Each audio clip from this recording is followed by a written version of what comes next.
have elevation added to your layout or your as-built, or whatever you're trying to achieve with the total station. Elevations can be checked and or laid out with points can be laid out with elevations if they have elevations associated with them. So to start, we've already done our resection, and meaning our regular setup, and we're good to go. We're in the field, and we have a hub that's got an elevation. Let's say the elevation is 475 feet. Okay, so we got an elevation with 475 feet. There's a hub that we can put our rod on. So here's how we input that information to get our elevation to show up in our work. So we're going to come here to points, and then we're going to create a point, and we can call it ELE for elevation. And I'm going to come down here and I'm going to type in 475. Okay, and so ELE 475, that's that point that we discovered in the field that has an elevation tied to it, that's on a piece of lath that we can go ahead and get our rod on top of. So green check, you'll see it show up here on the list. Notice there's no Y or X value, which is fine. We just want elevation here. So we're going to come home, and then we're going to go to setup, and then we're going to reference elevation. Okay, so we want to update the elevation. Now, height of instrument, you only want the height of instrument if you want to record the position and where the instrument is sitting, which more times than not, it does not matter. So let's go ahead and zero this out.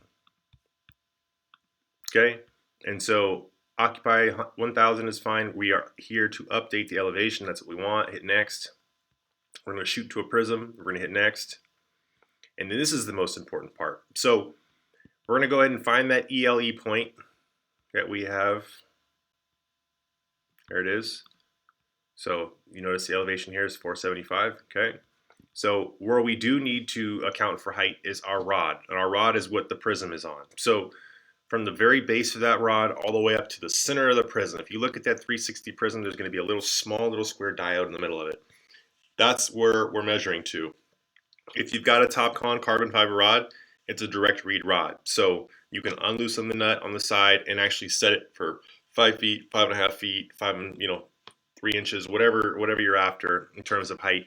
And then that'll directly translate here. If you don't have a direct read rod, pull a tape measure from the bottom tip of that rod all the way up into that center diode on the 360 prism. It's very, very obvious there. So it's about halfway up the glass in that prism. And so for the sake of this example, we're going to call it 5 feet 6 inches.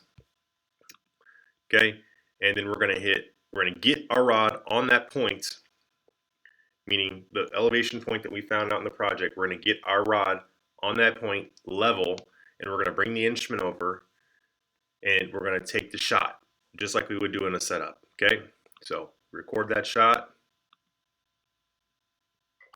Okay, we've got decent results there. We're going to hit accept, green check, and it's going to affect our job. We know that. Next, yes. Okay, so we come back home and we're measuring, and I think I said 5, 6, so 5 feet 6 inches is what we need to be on. Okay, and then if you come here once, so we have to make sure that down here this reads 5'6". That's what we input in our setup. And then once the instrument swings over, so you'll notice here there's a couple little areas. You got elevation point SD. So if you don't have elevation, you just tap in that area, hit elevation, green check, it'll appear. And then once I'm able to swing the instrument over and grab on, it'll have 475 for the elevation listed here. And as I go up and down, it'll account for that movement. And that's all there is to it.